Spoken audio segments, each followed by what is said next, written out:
Bonjour à tous et bienvenue dans cette nouvelle vidéo sur la chaîne principale, oui, Hugo Mandigout, et on vient parler de Spider-Man No Way Home, non pas pour faire une critique, puisque j'ai déjà sorti une critique sur la chaîne cinéma, donc si vous voulez la voir, elle dure 30 minutes, elle est en description et en commentaire épinglé, donc n'hésitez pas à aller la voir, c'est une critique avec et sans spoiler, et maintenant on est là sur cette chaîne pour théoriser et parler de la troisième scène post-générique de... Non, je dis n'importe quoi. De la première scène post-générique de Spider-Man No Way Home. Il y a même euh, trois... Il n'y a pas trois scènes génériques, en fait, c'est pas possible. Mais voilà, donc on va parler de ça maintenant, voilà. Donc évidemment, alerte spoiler, on va spoiler Spider-Man No Way Home. Donc si vous n'avez pas vu le film, notamment cette première scène post-générique, ne regardez pas cette vidéo, stoppez tout, arrêtez-vous, allez voir le film et revenez plus tard parce que effectivement ça va spoiler. Si vous avez déjà vu le film, cependant vous êtes les bienvenus et on va théoriser rapidement sur cette première scène post-générique. Et donc ce que je vais faire, c'est que je vais déjà la rappeler, l'histoire que vous vous souvenez de ce qui s'est passé dans cette scène, et ensuite on va théoriser sur ce qui se passe dessus. Donc la scène commence, et l'on voit Eddie Brock, donc aussi appelé dans le milieu des super-héros Venom, qui est joué par Tom Hardy.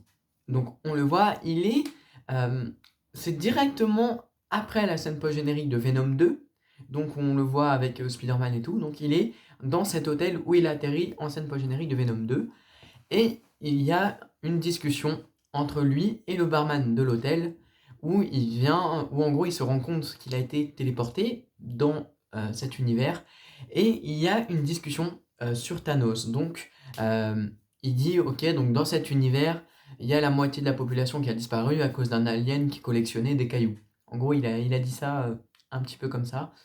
Euh, du coup, le barman s'énerve contre lui parce qu'il pense que Eddie Brock le manque de respect, il le prend pour un fou, quoi, parce qu'il n'a pas conscience du fait qu'il vient d'une autre dimension.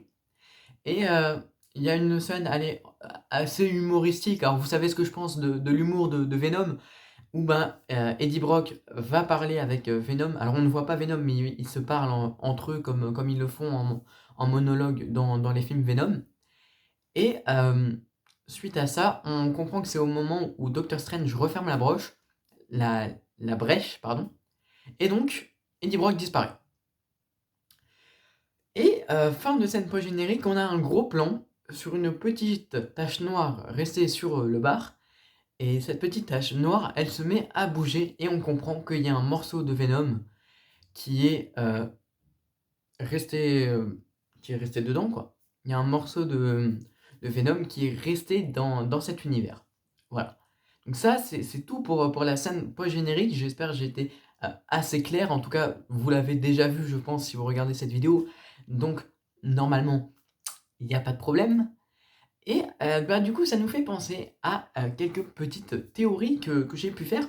Notamment le fait que, Venom 3 ne sera pas dans le MCU. Alors ça, je pense qu'on maintenant c'est clairement sûr, c'est pas vraiment de la théorie, c'est un peu officialisé que parce qu'au début on disait que Venom rejoindrait le MCU, et il s'avère que c'est pas entièrement le cas puisque le Venom de Tom Hardy ne sera pas dans le MCU puisque il y a été 5 minutes, il a disparu. C'était le temps de 2 scènes post-génériques, puis il est parti, il est rentré chez lui, quoi. Une fois que ceci est fait, je me dis que Venom 3 n'aura rien à voir avec le MCU, que Venom 3, ils vont continuer leur aventure dans leur univers, peut-être qu'ils reviendront dans Venom 3 sur ce qui s'est passé dans cet univers, sur comment ça s'était porté, peut-être même qu'il y aura une notion de multivers dans Venom 3, j'espère pas parce que le multivers, il y a plein de programmes, Loki, que ce soit Loki, What If, Doctor Strange 2, No Way Home, enfin, ça ferait beaucoup trop de films sur le multivers, donc pourquoi pas, mais c'est une possibilité qu'il y ait le multivers dans Venom 3. Et je pense aussi même que il y aura en fait, plus de Tom Hardy en tant que Venom. C'est-à-dire que je pense que, si c'est une autre théorie, mais si Venom 3 devait arriver, il n'y aurait plus de Tom Hardy, du moins c'est ce que je pense, parce que, pour moi, en fait, ce morceau de Venom, eh ben, il va trouver un nouveau hôte. Il va être dans le MCU, donc c'est clair, il y aura un Venom dans le MCU, mais il n'y aura pas le Venom de Tom Hardy. Et ce morceau de Venom, il va trouver un hôte, peut-être potentiellement Eddie Brock, mais du MCU, donc pas Tom Hardy. Et il va commencer ses nouvelles aventures avec ce nouvel hôte et permettre à la franchise Venom de, pourquoi pas, faire un reboot avec son personnage, sachant qu'en plus, on savait que Tom Hardy n'en voulait pas de Venom. Alors on sait qu'il a signé pour 3 films, donc apparemment, selon les contrats, il serait obligé de jouer dans le troisième film. Mais voilà, on sait que l'acteur, il est plus trop chaud pour ce rôle, même qu'il n'a pas vraiment été au début même. Mais voilà, c'est potentiellement en fait déjà un nouveau Venom de sûr, avec un nouvel Eddie Brock ou un nouvel hôte.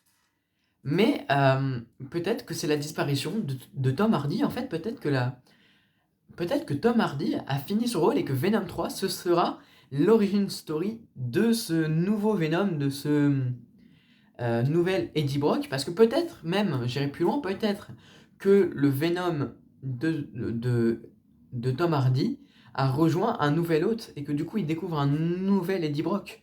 Donc c'est assez complexe à expliquer, mais je pense mine de rien que c'est comme ça que ça va se faire.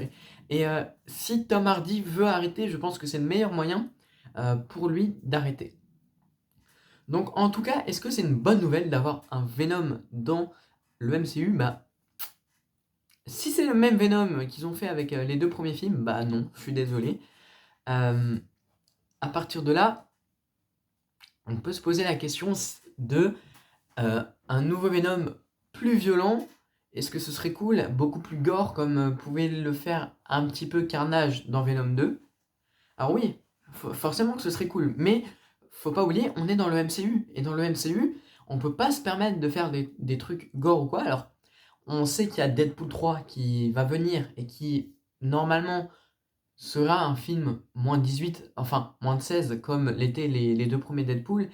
Et je l'espère parce que ce serait, franchement, ce serait sympathique de pouvoir avoir un film Deadpool violent, parce que si on fait un Deadpool à la sauce MCU qui sera pas du tout gore, pas du tout violent, il n'y a pas d'intérêt à voir le film. Alors, s'ils arrivent à faire un Venom violent et gore, je dis oui, mais si c'est pour le mettre à la sauce du MCU, je dis pas forcément, euh, parce que clairement, je trouve que les 2 premiers films Venom, bien que pas dans le MCU, faisaient très MCU.